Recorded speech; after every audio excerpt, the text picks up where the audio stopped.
Sveiki mano brangieji. Šiandien bandysime gaminti įdarytas cukinijas. Ir mums reikės, aš paimu 3 cukinijas, porą svogūniukų, faršas jautienos, matote, biški tamsokas, na ir žinoma mozzarella sūris tarkuotas. O padažu būtent darysim voveraitės šviežias, aš jas atsišildžiau, kadangi turėjau šaldyklę užsišaldęs, su svogūniukas, nu ir paskaninsim žinoma grietinėlę arba grietinę. Ką, pradėsime. Iš pradžių paruošime cukinijas. Aš nupjaunu galus ir padarysiu tokius, kaip pasakyti, stiklinaitės. O taip va.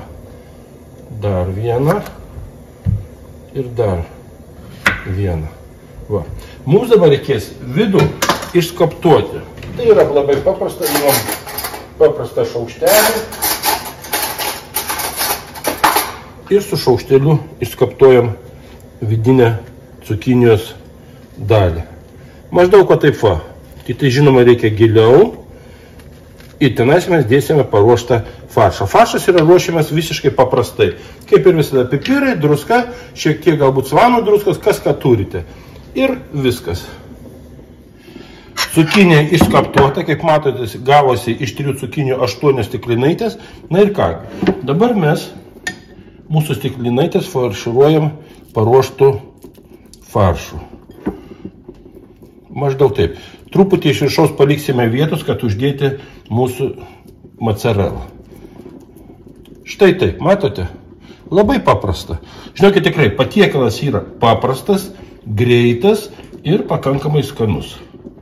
Aišku, faršą galite daryti kaip ir balandėliams, įdėti ryžių. Galima įdėti tos pačios, kur išskaptavom cukinę, tai galima įdėti tos pačios cukinijos, kas nori maišyti. Bet aš manau, kad man pakaks iš šono tos cukinijos, tą, ką mes turėsime. Na, vat maždaug va taip va. Įdedam ir na štai. Cukinijos paruoštos ir dabar mes dar apšlakstysim alyvuogių aliejų. Vat aš turiu tokį gerą aparatą. Štai. Ir pašausim į orkaitę 30 minučių. O paskui po 20 minučių išimsime ir dar apibarstysime mozzarellas sūriu. Jūs paklausite, kiek reikėjo faršo. Šitą aš naudoju 3 cukinijom 300 gramų faršo. Kol cukinijos kepa, aš pasiruošiau supjaučiau svogūnėlius, o voveraičių neleisiu. Voveraitės paliksiu tokias, kokios jos yra. Dabar truputį įdėsiu sviestuko į keptuvę ir apkepinsim voveraitės ir įdėsim svogūniukus. Į keptuvę įdėjau lydyto sviesto, kaip visada naudoju ponios Kasijos pagamintą sviestą lydytą. Na ir ką, tada užkais apkepsiu šiek tiek svogūnėlius ir tuomet pašausiu mūsų nuostabesias voveraitės. Praėjo 20 minučių ir kaip matote išėjo. Dabar ant kiekvienos cukinijos uždėsime po saujelę mozzarellos sūrio. Ir jau pašausime 10 minučių į orkaitę.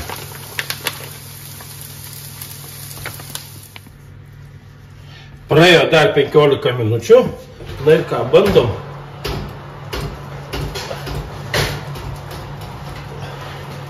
Vau, brangieji.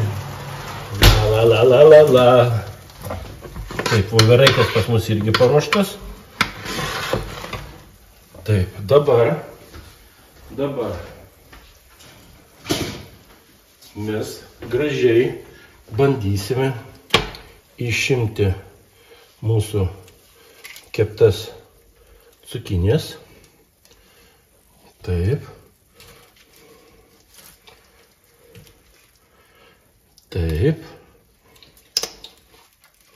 Aišku, jums pačias gražiausias, kadangi aš norėsiu dar padaryti fotosesiją. Ir taip. Štai. Dabar užpilsime mūsų voveraičių padažu.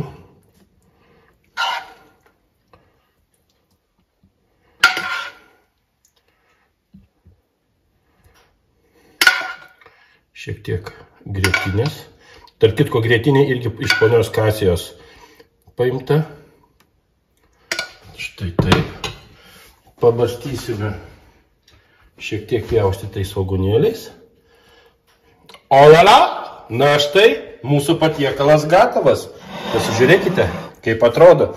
Nu tikrai nuosavė. Aš manau, kad bus ir skanu. Skanos, brangiai. Improvizuokite, badykite, filmuokite ir džiaukitės gyvenimu.